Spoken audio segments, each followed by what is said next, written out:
Good morning. It has been a while, I know. I tend to want to be organic with these videos, which for me means not making one unless I feel like I have something I really want to talk about genuinely. So that hasn't happened for a minute, but the mood finally struck. So here we are. I want to discuss this book right here, which is called The Gallery by John Horne Burns.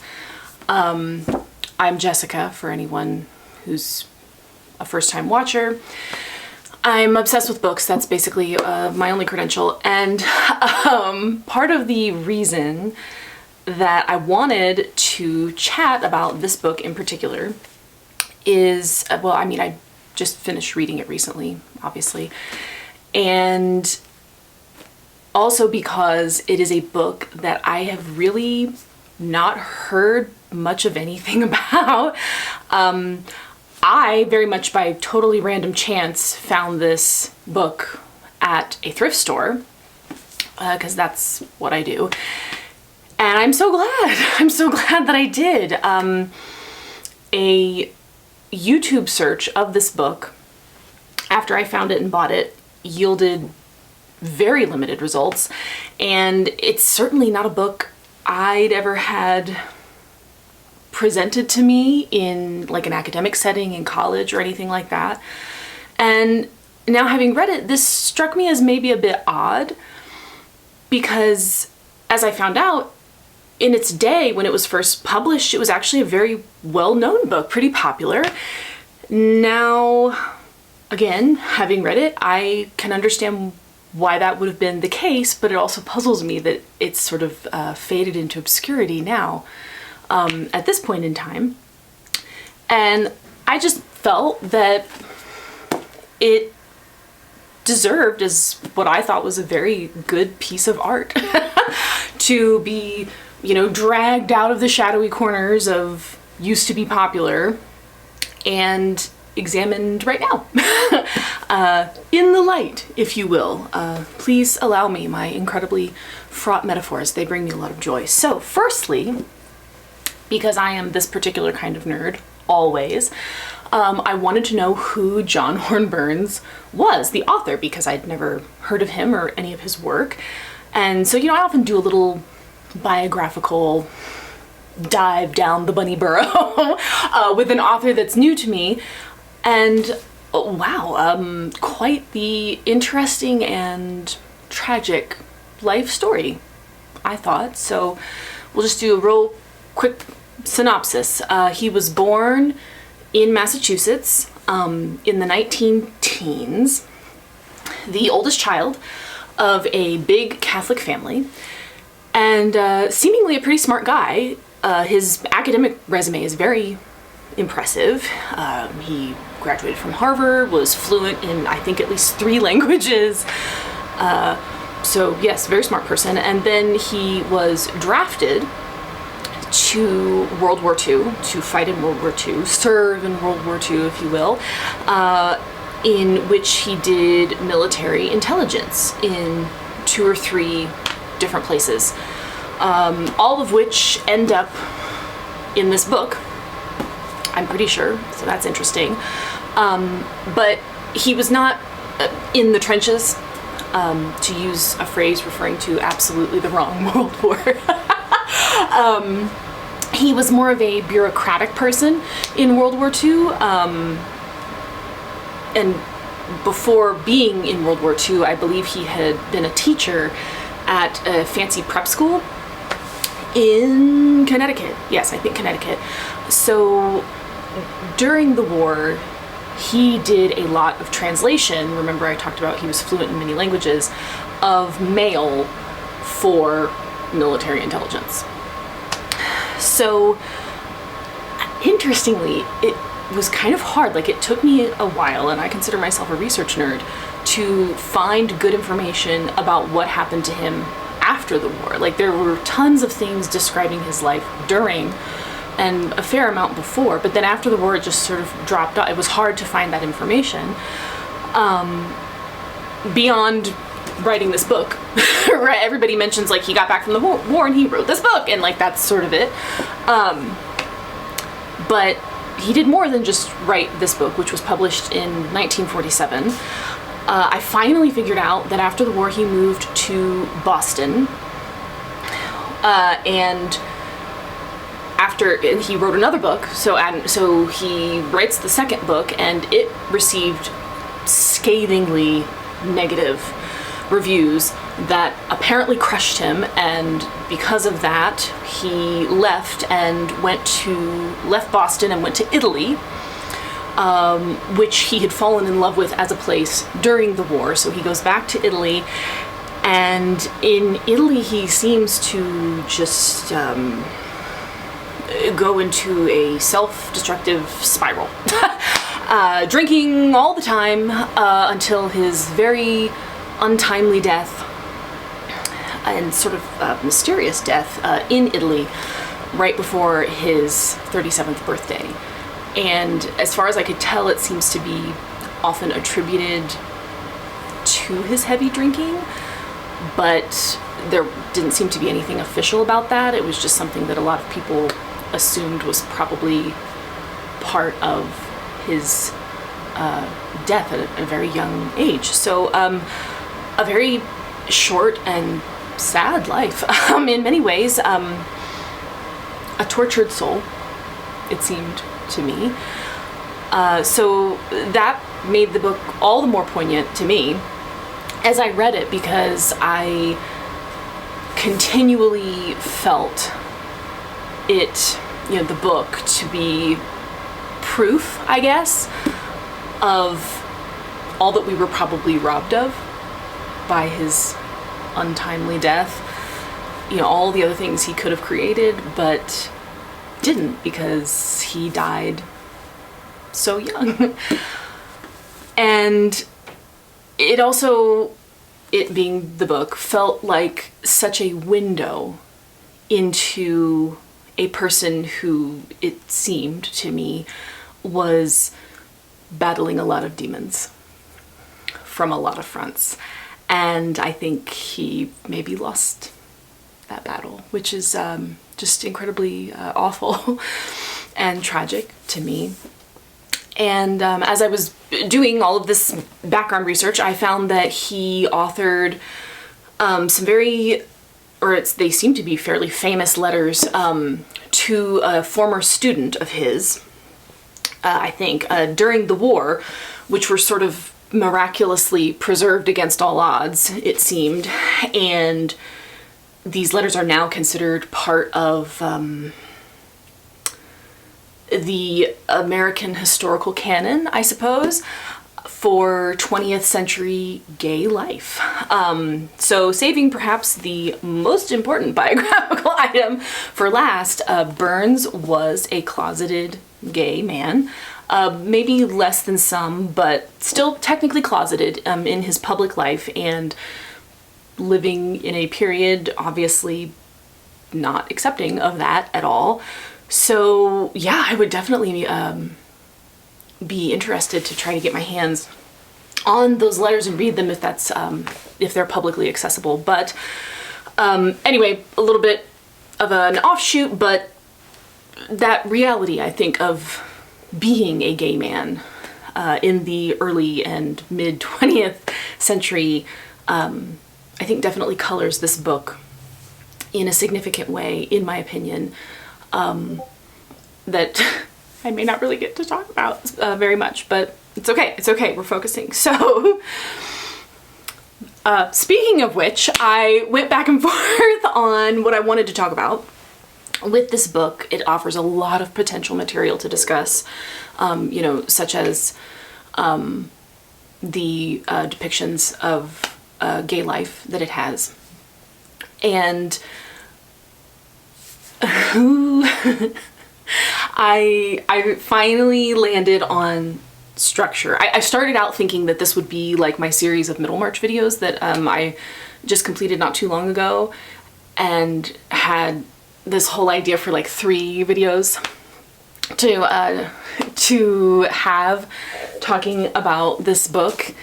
And as I don't know, I still might do it, but also there are so many great books out there and I'm already reading more of them at this moment, and I think maybe I just need to calm down. So this perhaps may be the only video, and I finally landed for this video. You know, there was one thing I wanted to talk about with this book, that I wanted to talk about structure, which perhaps sounds very not thrilling and deeply unsexy, but I'm gonna try to sell you on it. Yeah, so I'm gonna focus on the structure of the book. So I think the structure lends itself well to introducing this book to a new reader, in a bird's eye view kind of way. So the title, as I've said and have now held it up 17 times, is The Gallery, which is a reference to the main setting hub of the book. It's referring to, and I am probably going to butcher the Italian, but the Galleria Umberto Primo. I did my best, which was an arcade in Naples that Burns had personally been to and seen while he was participating in World War II in intelligence. So in 1940s Italy, an arcade was basically a big shopping center, and it's of a particular construction, using the architectural feature of arcades. So that's where it gets its name from. Duh. So in this book, every person, every experience, even though they are often, far-flung and quite varied in terms of geographic location or, the person's class, whatever, or country of origin, if you will, comes back in some way to this arcade. This gallery, the gallery. It's like a touchstone for every story in the book, and the author, he's very specific and clear about that. In the opening paragraphs, he's talking about that, and he's not trying to be, vague or mysterious about this construction. He wants you to understand what he is doing from the jump. And so those opening 3 paragraphs that I mentioned are totally dedicated to describing the gallery itself and how you, as the reader, are placed in it in time. Not subtle. So the entire book is constructed almost more, I think, like you would expect from a collection of short stories. Instead of chapters, like a novel would usually have, the story orients itself around 2 structures that Burns titles Promenades and Portraits. So you alternate between those 2 things as the reader for the whole book.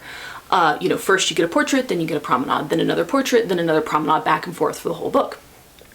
And every one of them is somehow related to a World War II experience. That's the chronological time that everything is set in. It's happening in the midst of World War II. And just as a little funny, clever a bonus piece of information that I found absolutely delightful. If you look at the table of contents at the front of the book, which if I had a better camera that knew what focusing was, I would hold it up and show it to you, but alas, I don't. But if you look at the table of contents at the front of the book, it's called, not table of contents, but we're gonna try again. It's called Floor Plan of the Gallery. And then you see this alternating list of portraits and promenades with corresponding page numbers. So little things like that are just wonderful to me. Just really committed to the bit, if you will. And so it strikes me, given that and everything else, as a very intentionally structured book. From start to finish, with attention to details like that. So the portraits are all written in third person limited view. So you get the, the he, she, they, third person language, but you only get the thoughts and understandings and viewpoints of mainly one person for each portrait. There is one portrait that features two main characters as a pair, and you get to hear both of their viewpoints, which I did love.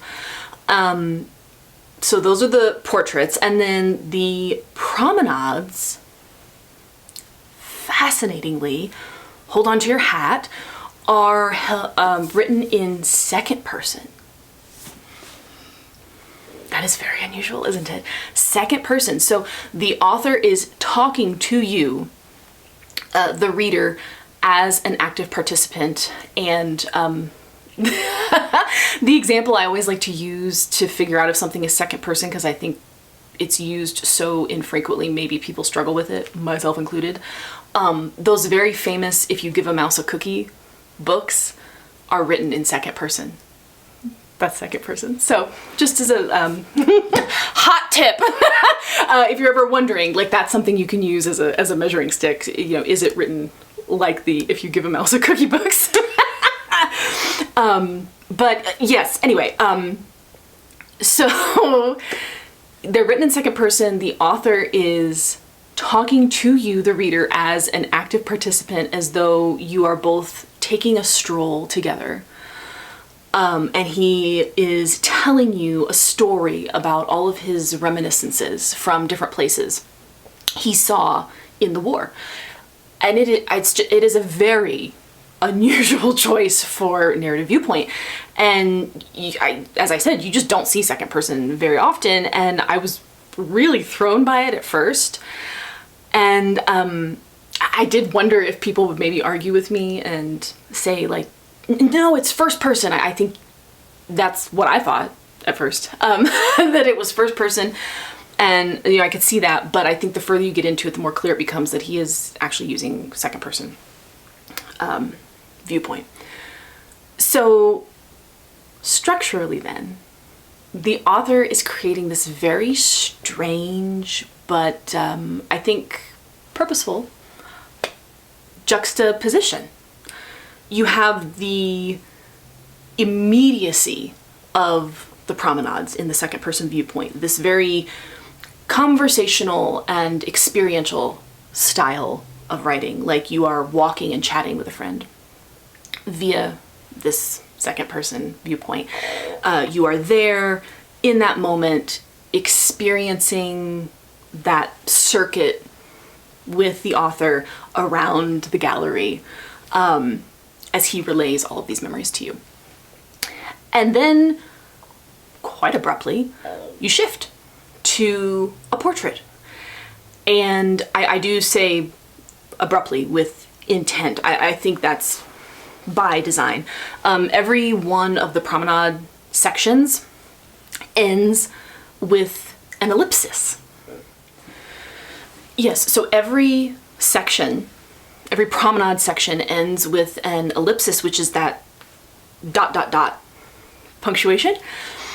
It is, trailing and fluid and fading. I'm pretty sure it was every section. I did go back and check, but it's been a few days. So I think it's either definitely most of them, but I think all of them end this way. So your walking partner is talking to you, and then it just sort of randomly wanes. It's not like there's a very obvious sort of end point of the story even that he's telling. You just get that ... and then bam, you turn the page and you're in a portrait. So unlike the immediacy of the present that the promenades give you as a reader, it's now, with that third person narrative viewpoint, like a removed recollection, like a vignette of something that has already happened. It's not happening right now. So as the reader, you are constantly toggling between past, present, past, present, past, present.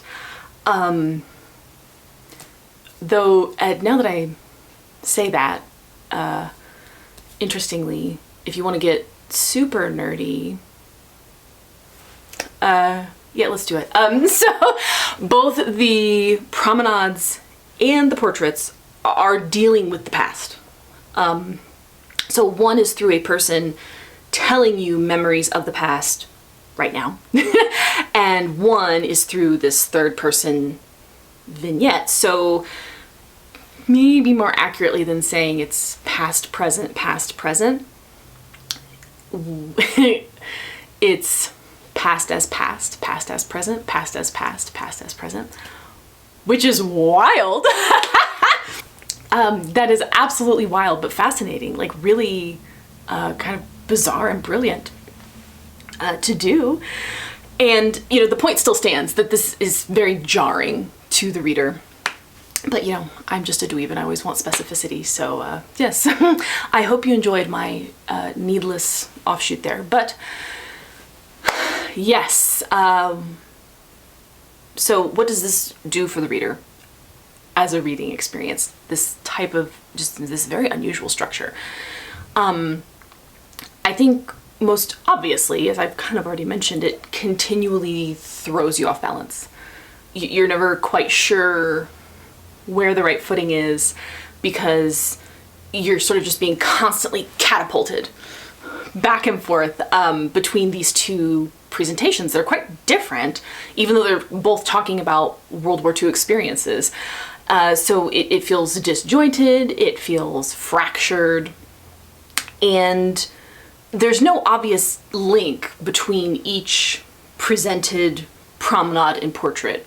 You know, whether it's chronological or thematic, that's not obvious when you read them. I think the connecting tissue is there, but it's certainly not overt. You would have to be really paying attention. And, you know, if you're just going along reading, which is fine, no judgment, mostly it just feels like a quick switch to an unrelated thing. You know, with that only connection being that, you know, trailing ellipsis punctuation. So, you know, I did not appreciate the sort of underlying suggestions that tied each successive thing back to the last, until I sort of went back and reread the transitions and really sat in it for a while. So all of which is to go back to the original statement. It throws you off balance. It's not a smooth, flowing narrative that, you know, elegantly links together in the way I think we often expect a novel to do. Ironically, I think it is elegantly linked, but just in a very unconventional way. That I think we're just not used to or primed to expect. So, of course, now, once you've decided the what does this do for the reader question, to me, the necessary next question is, why do that? Right? Especially if it's kind of odd and unconventional. You know, structurally, this is meant to throw the reader off balance. Why? What would be the goal in doing that for the author? So obviously I'm only presenting my own conjectures for answering this question, but you know, there could be others if you're so inclined to, you know, throw those into the chat. The beauty of literature, right? You know, the possibilities are myriad. So for me, I kept coming back to the idea that this may be a way to very subtly, and I, you know, if you're going to pick to do something in terms of messaging through the structure of your book, which is often, you know, ignored or maybe missed by the reader, you're making a choice to do it subtly, to me. So, you know, very covert choice. But yeah, a way to very subtly comment on how John Horne Burns felt about the nature of life in the 20th century. It is fractured, disjointed, jarring. It doesn't have the expected continuity of previous centuries, maybe. Just like constantly a tug of war between what's happening right now and what already happened previously. And that tension just as continual and in your face. It's not like it lets up or changes. It continues to pound you that way structurally for the entirety of the book. You can't ignore it or forget about it, you know? So yeah, like neither viewpoint really gains prominence or wins the day. They are sort of just continually in tension for the entirety of the book structurally. And I find that to be arguably quite depressing, nihilistic, philosophical conclusion for a structural statement of a novel. A very smart, very smart, subtle way to do it, but not cheery at all. So I think that's an option for how to read the structure.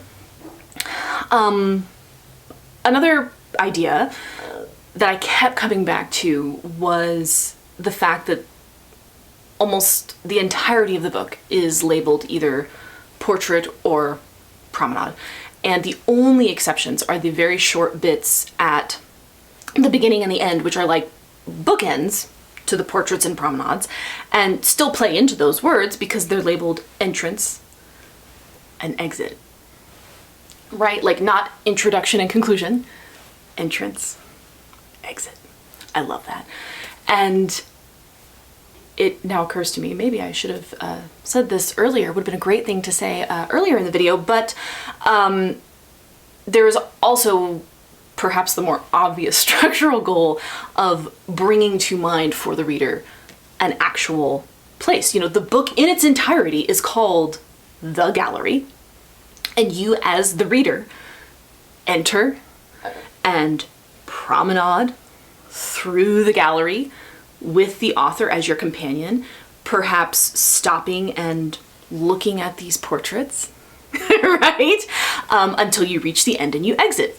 So yeah, like what a smart, weird way to suggest an actual structure, a portrait gallery, through the structure of the book. You know, like Inception. Like we love to see it. I just think that's delightful. So anywho, going back to the actual words, portrait and promenade, what do they evoke or suggest as a commentary for this structure?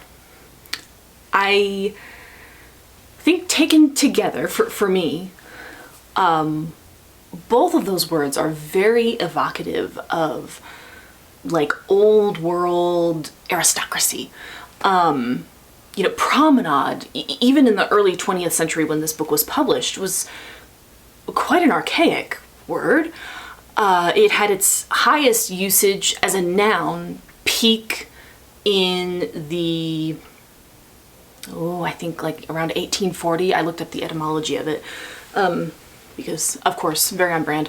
So it would be understood even by a contemporaneous reader of this book to be a very kind of odd, old-fashioned word. Promenades were these, you know, sort of leisurely outdoor public walks, you know, often designed for display by certain people. And you would want to be seen, you know, on the promenade circuit for specific reasons. You know, it had particular social messaging attached to it for a particular class of people. You know, the poor working classes did not promenade. As a rule, you would not be promenading. So, you know, this is an activity accessible to only certain people. So you have that, and then you have portraits. And again, an old-fashioned word, even in 1947, portraits, which, are painted or later photographed, sort of bust, like usually it's just this, you can have a full body portrait, but they're often just sort of the upper with the head. But yes, portraits as ubiquitous items or parts of social life are much more in keeping with like even the 18th century compared to the 19th. And again, having your portrait done, getting that type of artwork completed or commissioned for yourself is something only experienced by a certain kind of person, right? Like, a poor working class person doesn't have their portrait painted or own portraits really at all. They just don't have access to that in that way. And then, also going back to the suggestion of the book as a walk through a portrait gallery, again, who historically would own or have had access to visit a portrait gallery, right? Only certain people with certain amounts of money in certain social classes. So to me, Burns has taken these aristocratically associated words that, kind of definitionally refer to certain people, and who has he applied them to? What has he applied these words to? War. And the average people who exist in that war. A promenade, via memories around these different theaters of war geographically. Each reminiscence and each promenade is about a different place during the war, and portraits of decidedly not, upper crust elite people existing inside of that war, surviving inside of that war. So it feels very intentionally and ironically done to me to apply those particular terms to these characters and these settings inside of this structure. So I think maybe what he's suggesting with these structural labels is that the 20th century, as he has experienced it thus far, has made a mockery in its events of all the high-minded, romantic arguments certain people had previously told themselves about life, war, what it means to be a man, a warrior, nobility. I think you could just go on and on and on with the, sort of cynical implications of that he could be making here about society and its delusions, and how war in the 20th century has brought those hypocrisies to bear. I feel like he's pointing to the absurdity of all these previously sort of mostly hidden, not talked about contradictions, finally crashing together because of something like a war, and creating this place, this gallery, this hodgepodge, a ridiculous parody of formerly understood structures. Don't you love that? Oh, I love that. Oh, that's so smart. It makes me so happy. So speaking of which, I suppose as a way to conclude this video, I think it's also worth mentioning, while we're discussing structure, that the, Galleria Umberto I, itself as a structure is so pivotal as an image and a metaphor, if you like, in this book. So in the book, it is a literal architectural structure that is a hollowed out, physically disintegrating wreck of its former noble beauty. And its former purpose, I suppose. So this once gorgeous Italian building in Naples with its beautiful glass bombed out, that gets mentioned a few times, and now is used as this buzzing hive of a supermarket, if you will, for pickpockets, prostitutes, starving children, desperate workers, trauma-laden soldiers. Genius. Oh, it's so smart. It's so well done as an image. That's a good writer. That's a good writer. So that's one particular example of what I meant earlier when I said I felt we were all robbed of all that he could have done if he hadn't died so young.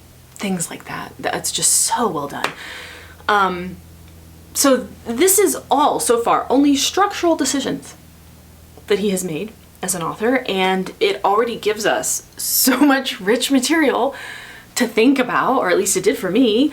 The mark of a virtuoso, in my opinion. So I think that's a good place to leave it for this video. Maybe a first, but possibly an only. I don't know. Don't ask me. And so, yeah, I hope you have enjoyed it. I hope if this does end up being the only video I make about The Gallery by John Horne Burns, it was intriguing enough for you to pick it up and go try it. Even though it is bizarre in some ways, I think it's also really powerful. It's a really powerful book. So, yeah. I guess whatever it ends up being, I will catch you in the next one. Thank you for listening to yet another rant. And I hope you have an amazing day.